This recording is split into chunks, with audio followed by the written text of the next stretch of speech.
അങ്കമാലി കറുകുറ്റിയിലുള്ള ഒരു വീടാണ് നമ്മളിപ്പോൾ കാണുന്നത്.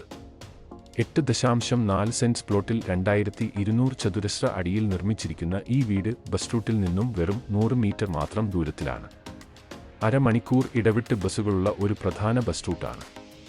അതിമനോഹരമായിട്ടുള്ള ഫ്രണ്ട് എലവേഷനാണ് ഈ വീടിന് നൽകിയിട്ടുള്ളത്. ഗ്രീനിഷായിട്ടുള്ള ഒരു കമ്മ്യൂണിറ്റിയിലാണ് ഈ വീട് സ്ഥിതി ചെയ്യുന്നത്. കാർ പോർച്ചിനു പുറമെ 3-4 കാറുകൾ അനായാസം പാർക്ക് ചെയ്യാവുന്ന മുറ്റം സ്റ്റോൺ വിരിച്ചു ഗ്രാസിംഗ് ചെയ്ത് മനോഹരമാക്കിയിരിക്കുന്നു. ദേശീയപാതയും അപ്പോളോ ഹോസ്പിറ്റലും വെറും 1.7 കിലോമീറ്ററിൽ എത്തിച്ചേരാവുന്നതാണ്. ഈ വീട്ടിൽ നിന്നും വെറും 2 കിലോമീറ്റർ സ്കൂളുകൾ, സൂപ്പർമാർക്കറ്റുകൾ, ദേവാലയങ്ങൾ മുതലായ എല്ലാ സൗകര്യങ്ങളും ലഭ്യമാണ്. 7 കിലോമീറ്റർ ദൂരത്തിൽ അങ്കമാലി ടൗൺ എത്തിച്ചേരാവുന്നതാണ്. 4 ബെഡ്റൂമുകളുള്ള ഈ വീട്ടിൽ നിന്നും വെറും 12 കിലോമീറ്റർ സഞ്ചരിച്ചാൽ കൊച്ചിൻ ഇന്റർനാഷണൽ എയർപോർട്ട് എത്തിച്ചേരാവുന്നതാണ്.